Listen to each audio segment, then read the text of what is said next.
Bobcat fans, we are here on deck with head coach Chris Whatley. This segment sponsored by Roof Masters and Bubba's 33 in Longview, Texas.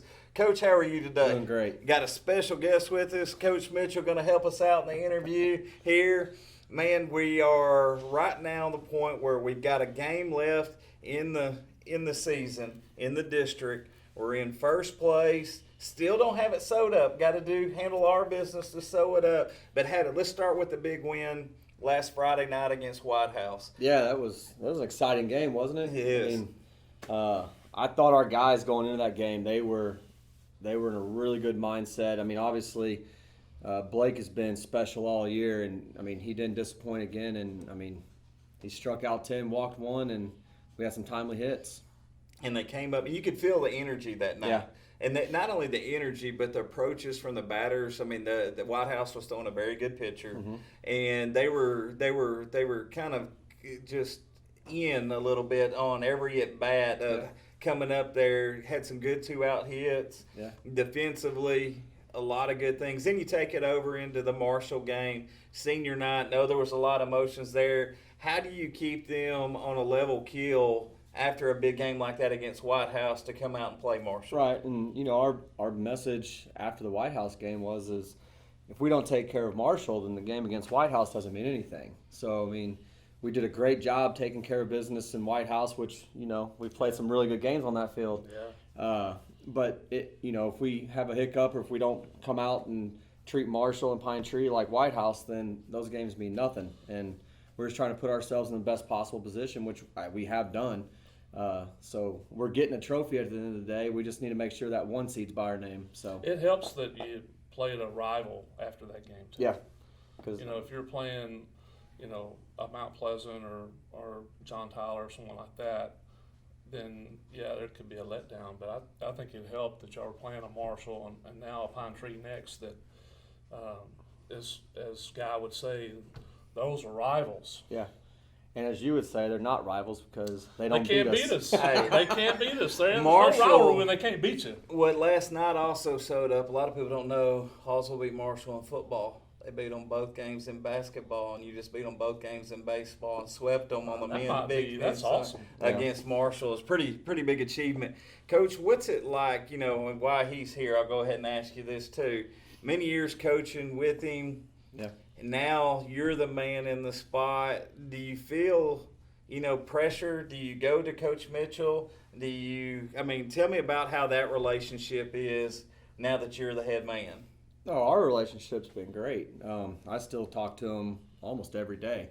As far as the pressure, he never really put pressure on me in the first place, which was great. So, I just kind of, like we've said many times the last couple of years, the pressure was never really there. I just wanted to make sure that we took care of our program the right way, and it carried over, and I think we've done a good job of that. The kids, obviously last year, the first year got that out of the way, and I think this year we've really taken a stride, and I think we're just getting better going into the playoffs, which, going back to the, getting to play Marshall and Pine Tree in that game last night, there was a lot of, it got exciting in those last couple innings, but it was a good atmosphere last night, in which I'm glad like he said, if it was somebody else that probably doesn't bring a big crowd and whatnot, going into next week, I think this is just, it's going to be better for us to kind of get the chirpiness, because when we go to the playoffs, there's going to be people that bring fan buses and all that stuff, and they're going to be yelling at Ashton over there at first base, and, I just got to keep him under control, and which is good luck. But I like where we're at, and we just, we got to take care of stuff on Friday, and they can't take it away from us. What's the coach, and I'll just ask another why Coach Mitchell's here.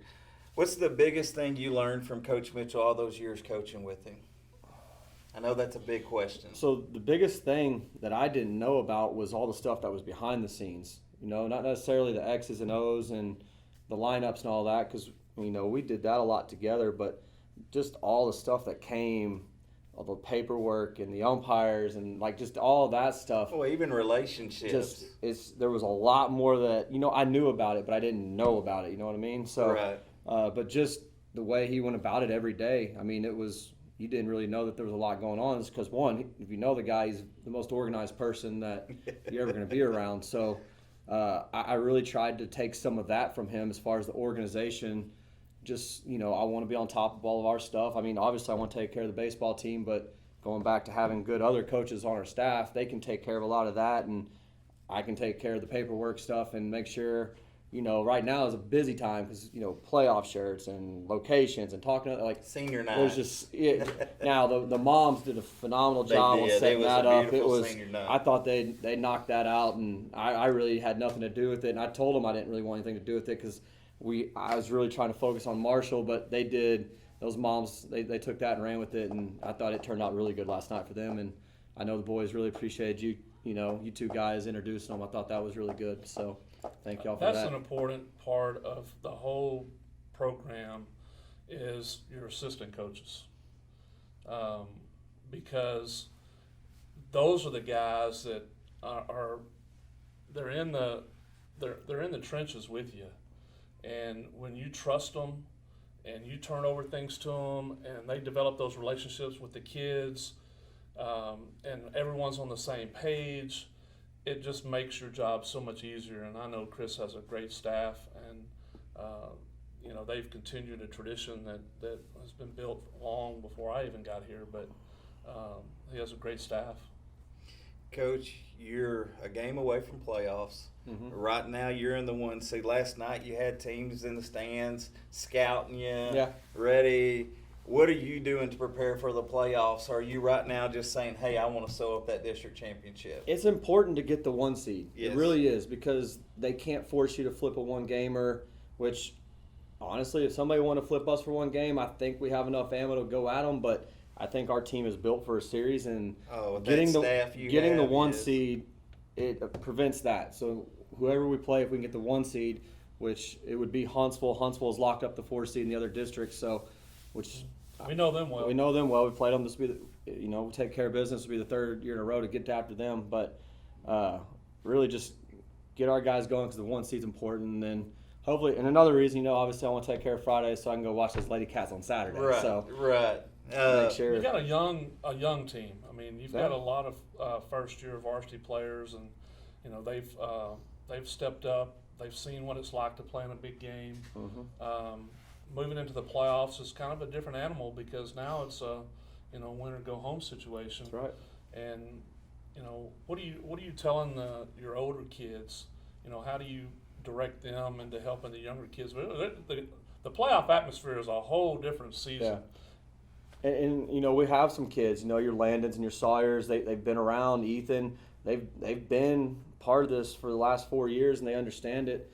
And they do a great job in the dugout, and the kids really look up to them. And like I told our team last night, like our chemistry as far as the 18 kids in that dugout it's as good as I've seen around here. And we've talked about it. Like some of our, maybe you would say they're not the most talented teams that we've had, but they've gone the furthest was because that key component of they all believe in each other, they're going to pick each other up, and failing wasn't an option.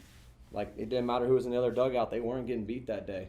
And this team has a little bit of that characteristic, and it's getting stronger, which is, it's like we told them, it's dangerous when you get it all together. So what's cool to watch about this team, Coach, is I don't know, 10, 15 years ago, somewhere in Hallsville, the boys baseball team started thinking they were supposed to win every game they played. And you're really seeing it with this team this year. They're believing every game they step out, they're supposed to win. Yeah. And it's funny when you ask these kids what your goals are in a state championship. Yeah. Like it's not like, I just want to, make it to the 2nd or 3rd round. It's like they just jump right to the gun and go, and that's not. It's expectations, but it's also expectations rooted in reality. And so, man, Coach, thank you for joining us. Well, next time we see you, it'll be playoff week when we're going on there. Coach, thank you for joining us too. Fans at home, on deck, head coach Chris Whatley. We'll see y'all next time.